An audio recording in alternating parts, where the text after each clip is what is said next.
मनुष्य की प्रकृति पर निर्भरता आदिकाल से ही चली आ रही है। इसीलिए विश्व की प्रत्येक सभ्यता में प्रकृति की पूजा का प्रावधान है। प्राचीन भारतीय समाज भी प्रकृति के प्रति बहुत ही जागरूक था। वैदिक काल में प्रकृति के विभिन्न अंगों भूमि, पर्वत, वृक्ष, नदी, जीव जंतु आदि की पूजा की जाती थी।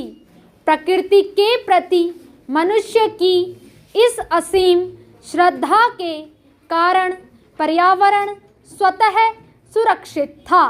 विकास की अंधी दौड़ में मनुष्य ने प्रकृति को अत्यधिक नुकसान पहुंचाना शुरू कर दिया।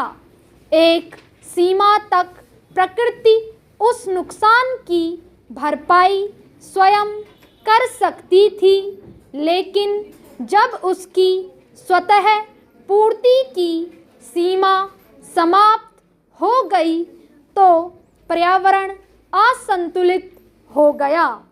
आज का मनुष्य लालच के वशीभूत होकर प्रकृति का क्रूर दोहन कर रहा है।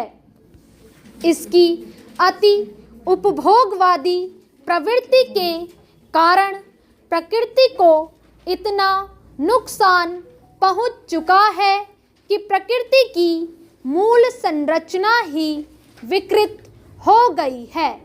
अगर हम यह विचार करें कि जिस प्रकृति की मनुष्य पूजा करता था वह उसके प्रति इतना क्रूर कैसे हो गया, इसके उत्तर में हम देखेंगे कि समय के साथ मनुष्य की सोच में परिवर्तन आ गया है। प्रकृति के साथ सहजीवन व सह अस्तित्व की बात करने वाला मनुष्य कालांतर में यह सोचने लगा कि यह पृथ्वी केवल उसके लिए ही है। वह इस पर जैसे चाहे वैसे रहे। अपनी इस नवीन सोच के कारण वह प्रकृति को पूजा व सम्मान की नहीं अपितु उपभोग की एक वस्तु के रूप में देखने लगा। उसके विचारों में आए इस परिवर्तन ने ही पर्यावरण असंतुलन का आधार तैयार किया।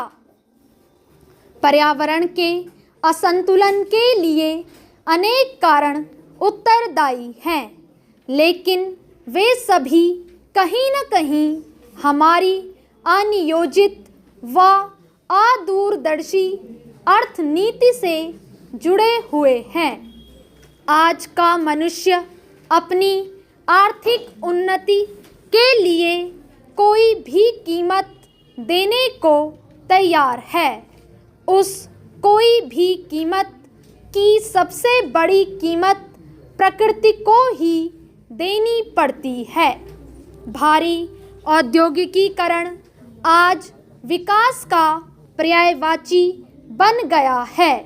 इन बड़े उद्योगों की स्थापना से लेकर इनके संचालन तक प्रत्येक स्तर पर पर्यावरण को नुकसान पहुंचता है। इन औद्योगिक इकाइयों के निर्माण के लिए वनों की कटाई की जाती है। उत्पादन के प्रक्रम में इनसे विभिन्न हानिकारक अपशिष्टों का उत्सर्जन होता है। ये पर्यावरण को नुकसान पहुंचाने वाले सबसे प्रमुख कारक हैं। परिवहन के विकास ने खनिज तेलों के उपभोग को बहुत बढ़ा दिया है। इनके ज्वलन से sulphur dioxide, carbon dioxide, carbon oxide आदि जैसी हानिकारक गैसें निकलती हैं जो वायु प्रदूषण को फैला रही हैं। स्टॉप।